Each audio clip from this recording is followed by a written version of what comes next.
حضور یزید پلید کی کیا کرتوت تھے اور اس کا کیا انجام ہوا؟ کہ کیا کرتوت نہیں تھے. بدنام ترین کرتوت کی تو یادیں آج کل منائی جا رہی ہیں کہ اہل بیت پر جو ظلم کے پہاڑ توڑے گئے اور پھر وہ کا پیاسا رکھ کر 3 دن تک آل رسول کو میدان کربلا میں شہید کیا گیا، اور امام علی مقام امام حسین رضی اللہ عنہ کے سجدے کی حالت میں آپ پر ظلم اور سر تن سے جدا کیا گیا. ایسے گنونے ظلم ہیں اس کے کہ دنیا کی تاریخ یہ اس سے بڑا کوئی کالا دھبا نہیں ہے جیسا یہ یزید پلید نے کیا، اس کے دور میں کیا گیا. اس کے علاوہ بھی بہت برائیاں کی اس نے جن کے گھر سے پردہ چلا ان بیبیوں کو بے پردہ پھرایا گیا اس کے دور میں.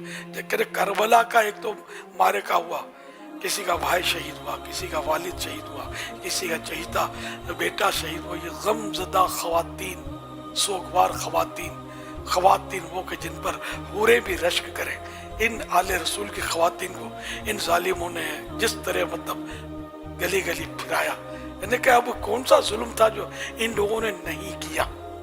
اور پھر وہی کہ واقع حرہ مدینہ طیبہ پر حملہ ہوا، صحابہ کرام کو شہید کیا گیا، مسجد نبوی شریف میں گھوڑے باندھے گئے، وہ گھوڑوں نے جو بھی گندگی کرنی ہوتی ہے، اور یہاں تک کہ 3 شبانہ روز 3 دن 3 رات مسجد نبی میں باقاعدہ نماز نہیں ہوئی. اس کا انجام تو طرح طرح کی اس میں روایتیں. ایک تو یہ کہ ایک بندر اس نے پالا تھا، اسی بندر نے اس کو ایک بار زور سے کاٹ لیا، اس کا زہر چڑھ گیا، اس کو یہ مر گیا.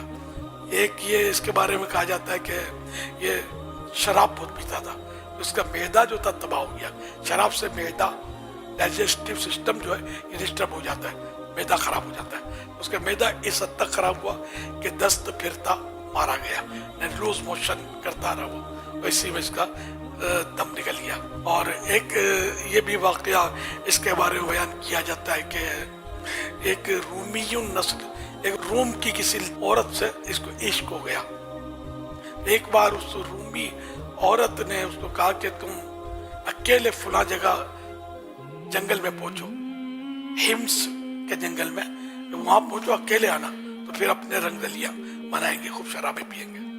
تو یہ نفس کا مارا، شہوت کا مارا، یہ وہاں اکیلا پہنچا یزید. اب اس عورت نے پہلے تو اس سے جو بھی کچھ کیا ڈونگ وغیرہ، اس کو شراب پلائی، خوب شراب پلائی، یہاں تک کہ شراب میں جب بد مست ہو کر اس نے بری نیت سے ہاتھ بڑھائے اس عورت کی طرف، وہ ہٹ گئی پیچھے.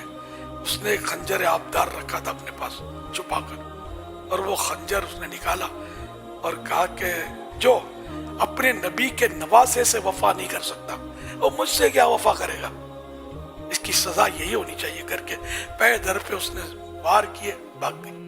اس کو وہیں تڑپتا چھوڑ کر وہیں یہ ایڑیاں رگڑ کر مر گیا.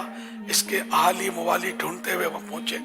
اب لاش ایسی گل سڑ گئی تھی، اور چیل کبوں نے بھی اس کو نوچا ناچی کی تھی، بہت بری حالت میں اس کی لاش ملی تھی سڑی ہوئی. تو پھر یہ کہ اس کو لانا مناسب نہیں سمجھا، اور وہیں گڑا کھود کے داب کے یہ لوگ آ گئے. 2 سال اور کچھ عرصے اس کی حکومت رہی. زیادہ اس کا لمبا دور نہیں تھا. دنیا کی محبت میں، دنیا کے عشق میں اس ظالم نے اپنے نبی کے نواسے اور ان کے خاندان پر ظلم کیا. پھر اسلام کی حدیں اس نے توڑی اور نہ کرنے کے بہت سارے کام کیے اس نے. اور آخرکار یہ 2 سال تک بس رنگ رلیاں منائی اس نے. قیامت تک لوگ اب اس پر پھٹکار بیچتے رہیں گے. اللہ پاک ہم سب کو دنیا کی محبت سے اور دنیا سے محبت کرنے والے ان ظالموں سے دور رکھے، اور یزید پلید اور ان کے ہم نواؤں سے ہم کو بچائے. اور اللہ پاک آل رسول کی محبت، امام حسین کی محبت، شہدائے کربلا، اسیران کربلا کی محبت میں ہمیں زندہ رکھے. انہی کی